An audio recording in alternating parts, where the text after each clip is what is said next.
Free Willy. It's narrowing down.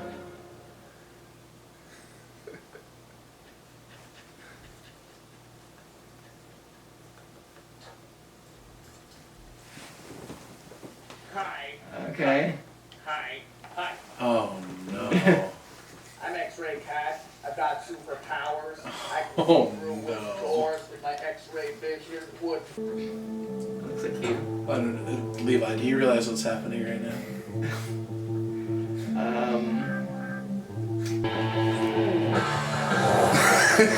Yeah. Have you seen this? I've never actually seen this. I've seen plenty of clips though, and it's wild, to say the least.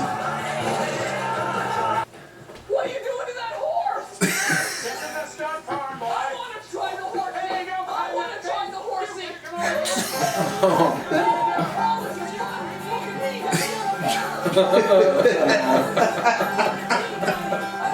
see that.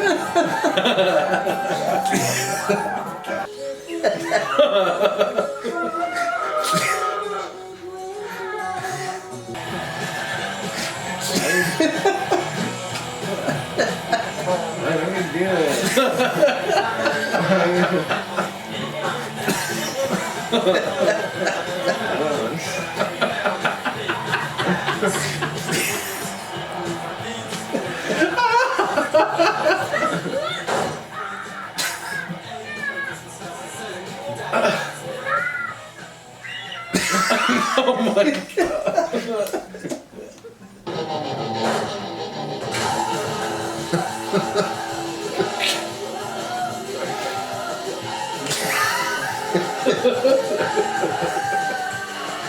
Anyway, oh my gosh. I'm not hungry anymore. Inside your body.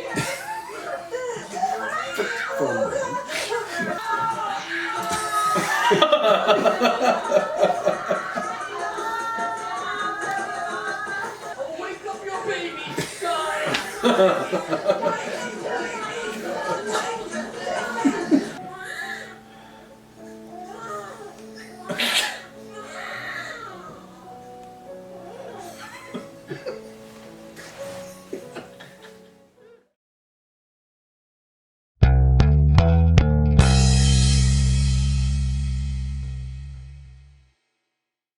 So the movie that I chose to watch was Freddy Got Fingered, the Tom Green film from 2001.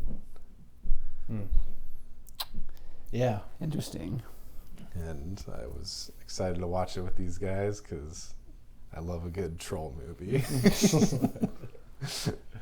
This movie is a lot more fun to watch when you're with other people and kind of watching their reactions to it. Especially if you're watching it with Levi. Because he's scared of seeing the anatomy of a horse. No, it's not.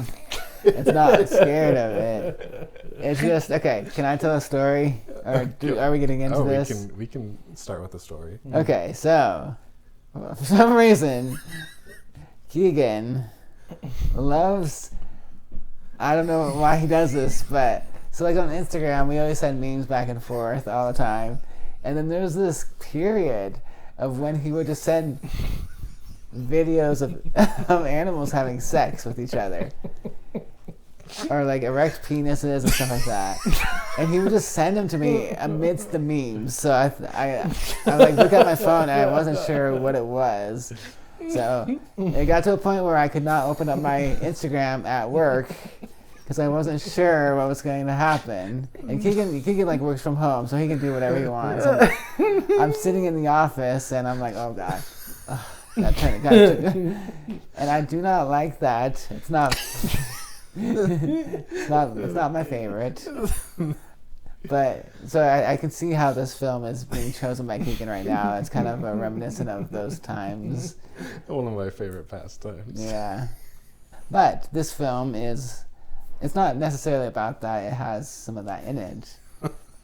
And do you want to continue on with the intro? I mean, the movie itself is just like stupid. Yeah, and it's just like it's just a trolling the audience type movie. Has like a little bit to say about like just trying to figure yourself out and but in a but not like trying to actually have a message, but like in a, I guess the theme of it is just this character trying to figure things out and not knowing what you're supposed to do and what you're meant to do and all that, but it's like in a very stupid and like gross way. I feel like Tom Green pitched this to the studio, or like, I'm sure he got like a movie deal because he was like really hot at the time. Yeah, with this little show. Yeah. I can't remember what the show's called. And then he got this like development deal to make a movie, and then he pitched them this like skeleton script, but then during like actual production, I feel like he just like did everything he could to just be insane, and like, I mean, his sense of humor is weird, but like just the amount of like money that the studio must have like fronted for this movie. Well, that's like the joke where it's like he's given $1 million. Right. He's like, I bought some jewels and here's the rest of the money to move the house to Pakistan. Mm-hmm. Like, and then easy come, easy go. Yeah, then like however much for the helicopter, and like at one point they're in the restaurant scene. I was like, all of these extras for this movie. Like at the mall. Yeah, or at the mall, which I didn't know that Tom Green could skateboard. Like, I had no idea that he could just absolutely shred. He's living in the 90s. You had to skateboard. I guess so, yeah. I've seen clips and stuff, and yeah, it's like hard not to see certain clips from this movie. Yeah, and I've known like the infamy of this movie for a while, but this is my first time seeing it like all the way through, and it was, man, special. It was very special, and like funny. I was laughing most of the time, like just at how crazy and absurd it was. Yeah, I mean, like, I see this as like quite a funny comedy. Like, it's a precursor to like Tim and Eric and Eric Andre. Like, yeah, it was definitely he like paved the way for them. It was ahead of its time. I think it was panned super hard because like a lot of people, the mainstream audience, just like would not understand this movie. If you're just looking at it as like a regular comedy, then maybe I could see how you're like, this doesn't work. But well, and I think like you mentioned Tim and Eric, like their like $1 billion movie was also not really well received, but it kind of falls in the same category of like it's really niche and it's very upsetting for people who like that's not their cup of tea. Like, you really have to have like a very specific like a sense of humor to understand and get it. Well, and I see like I slightly get when people say they don't like it, but I mean, I see it as a pretty funny comedy. It's just I understand it's a little obnoxious. Like, there's some parts that are a little obnoxious. I still find them funny because like I vibe with that humor sometimes. But like it's a little more obnoxious than Tim and Eric or Eric Andre. Yeah, speaking of Tim and Eric's $1 billion movie, I wish this movie got Rangoed. We've been Rangoed. Because I would have enjoyed that a little bit more. But let's talk about the kid. I like the scenes with the kid. I think Getting hurt. That's always a pleasure of mine to see a on-screen child get hurt. No, it was funny. I like that. Just like someone gets hurt and it's like like actually looks like he got hurt. Yeah, I mean, like his teeth are falling out and stuff like that. And they pulled a a fast one on me because they were building the escape ramp, the half pipe, and you obviously see the nails some of them not going in all the way. Yeah. And so then the kid says, "Hey, can I ride on your ramp sometime?" And he's like, "Oh yeah, of course." And so I'm like, "Okay, there's a setup. The kid's gonna get hurt on the ramp," but no, someone else got hurt on the ramp, which was nice. Nice little kind of like little. I was like expecting something there, and Yeah. I thought that was a nice little touch. It's another movie. Can't just keep going through all the jokes, but like one of my favorite bits is when he's in the hospital talking to his friend who just got hurt. Yeah. And the lady is giving birth, and it's just like the grossest birth scene that you've ever seen. And then it's suddenly like the piano comes in, and it's like the sweet. He's like giving the baby to her, and she's like, "Thank you." Yeah. He's like, "I'm a hero." I love stuff like that. It's just like obscene and gross, and then it's suddenly sweet. It reminded me of there's a movie where someone like helps a woman give birth, and they hit her stomach, and the baby shoots out, and like someone else catches it. What movie is that? Is that like Big Fish or something? No, frick. I'll put it in. I'll remember it, and I'll put it in right here.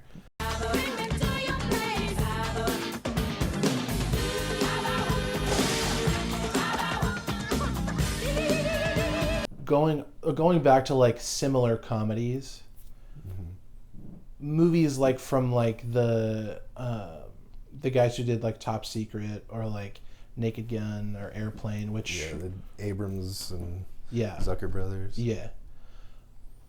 Thank you. Which is his mom is the girl from Airplane. And she's been in a few other things like What About Bob and Jungle to Jungle, other stuff like that, other great films like that.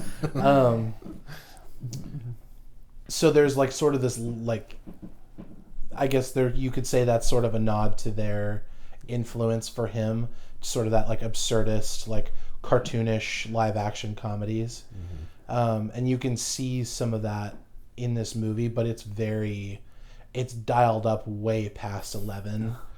It's like to the point where you're like, hold on, like maybe this is too far, but yeah, it's just crazy. A similar movie that I was thinking of, which is the friend in the movie plays the same as Rocket Man. A couple years earlier, there's a movie. Sure, but I mean, even Rocket Man is way more grounded in reality and in its story. He's weird. He is, but it accents the movie more. Whereas like in this movie, the plot is the accent, and all of the bits and the craziness is at the forefront. Yeah, there's not really a straight man in this, while the other movie I was thinking of had a bunch of straight men. Yeah, everybody in this movie has some kind of shared psychosis. It's like almost like Rip Torn is the straight man in this movie because he takes everything so seriously. Yeah. And like he's funny. He's like really funny in this. Yeah. But like he's kind of the straight man because he's reacting to all the craziness that Tim Green brings to the movie and all that. And they never really resolve the title of the movie. Yeah, I guess not. Yeah, that's true. But yeah, I don't know, I think it's a really funny movie, and it's a funny one to watch with your friends to see their reactions. Yeah. What was your least favorite part? Least favorite part? I wonder. I'm curious. We kind of alluded to it already, but there are some animals in this that All right, maybe that was the obvious question. So then what's your favorite part? My favorite part is there's some animals in this. That, it's funny because like I was laughing more at how uncomfortable Levi was than what was actually happening. Because Yeah. like I hadn't actually seen the scene, but I knew about it, and I didn't know like in the sequence like where it would come up, and I'm right like, at the beginning. There it is. yeah, okay, It has no, like, the first one, you're like, okay. And the second one, I guess you're kind of like, okay, well, that just randomly happened. But then the third one, they kind of brought it into the story, which was a nice little touch. Yeah. Comedy does come in threes, I guess. Well, I think another favorite aspect or favorite part or whatever of this movie for me is just the opening sequence that leads to that the horse scene. It's kind of like 'Cause a it's like- kid's movie, like, where Yeah. he's like, yeah. It's like a Disney Channel movie It's where... like as soon as he drives off, you're like he just does like a 180 in his Oh. car, and then it's just like Okay. all downhill from there, boys. In a good way. yeah, they definitely bait you with like a typical opening. Where they buy him a bus ticket, That was but funny. they didn't just buy him a bus ticket. They also bought him a car, Yeah, so that he could drive to Los Angeles. and he drives back and forth so often. So He just keeps going, and it keeps showing the map. yeah. Yeah, like I had seen the Dad, would you like some sausage? And the deer scene, like I saw those clips, like those have been floating around the internet for I was forever. expecting that. Yeah. It just this movie is nuts. Yeah. It was kind of like Tom Green really like hit his peak here, and then has kind of like, I mean, people still like him, and like he's done. He was like big in a pretty small space of time. Yeah, but I think once this movie came out, I feel like a lot of people were like, "Oh, this is what this guy's about. I'm good." Because like he hosted like SNL, he was on all these talk shows, you know, probably promoting this movie like on the Tonight Show or Letterman or whatever. Yeah, he had his own show. Yeah, he had his own show, pre like COVID. podcast era, pre-COVID. Before the podcast boom, he had like his internet show, and actually Joe Rogan credits Tom Green for being like the influence for him to start his own podcast, Interesting. which is like, yeah. And I'm sure Joe Rogan consumed things that came out of elephant penises on his show. Not him, but the contestants. That's true. So there's the connection there. Fear Factor, not his podcast. Yeah. I just find it interesting how like it's like I don't know, it's to me it's like an obvious troll movie. Like it's supposed to like the shock humor is like supposed to just make you uncomfortable in a funny way, and Yeah. like it's just odd to me how this was like, oh, Razzies, throw all the Razzies at it, and like it's one of the worst reviewed movies ever or whatever.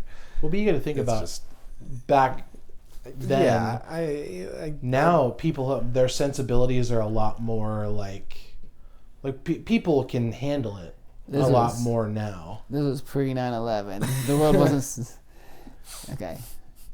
I'm just saying, like I try to see it from both sides, Sure. but like it almost seems like a lot of people just didn't get it. Yeah, but like, you know, but then there's But wasn't it kind of like in this era of time, those type of movies were a thing? There's like, or I'm not.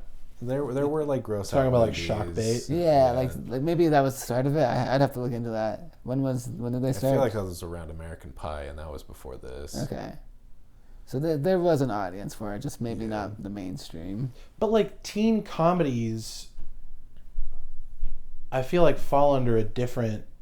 I mean, they're under the same umbrella of like comedy, Yeah, but this is like absurdist, you know, off the wall humor, whereas like teen comedies, it's all just like sex jokes and like dumb like frat boy humor. Yeah, well, there is still a bit of like gross out, like shock. Sure, value but to not it. like nearly to the Well, yeah. to the degree. I will say there was quite a bit of like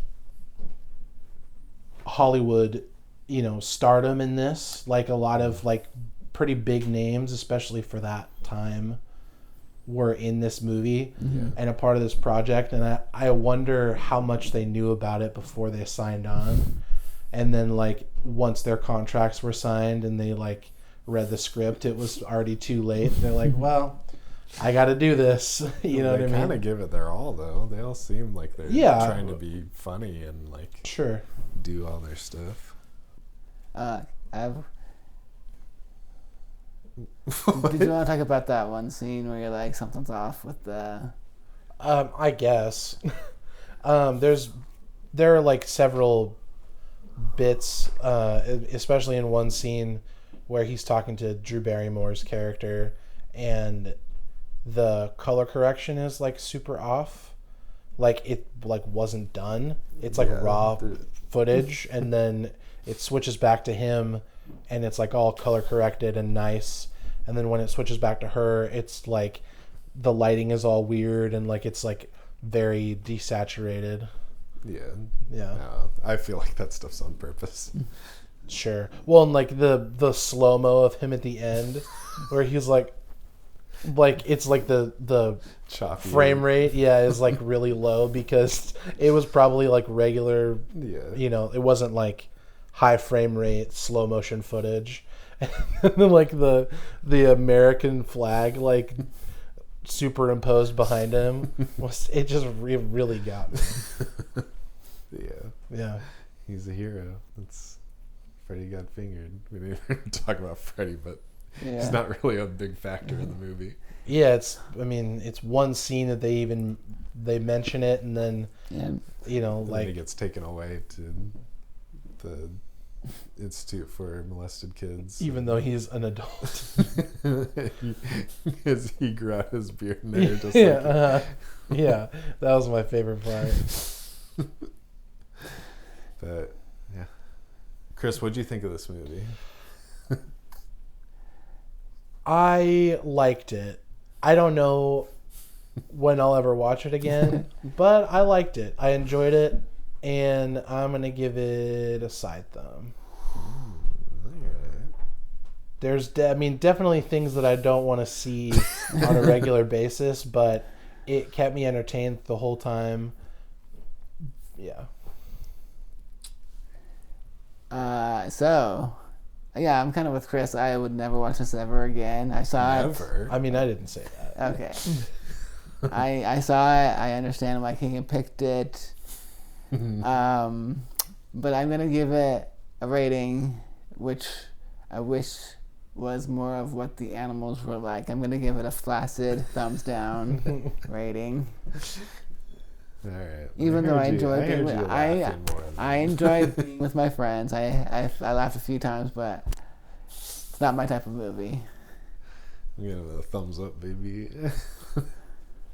Very funny, and it's even funnier when you watch it with people who don't know you're about to watch it. And that brings us now. Watch it with your family. Yeah, with your And mom. With your mom, sister, Your dad. brother, father, especially your father, if you want a good story of relating to your father and showing him how you can become a man. Or your grandparents might love it. Your children. And I don't know, maybe your significant lover. Or your insignificant lover. Or just whoever fingers you the best.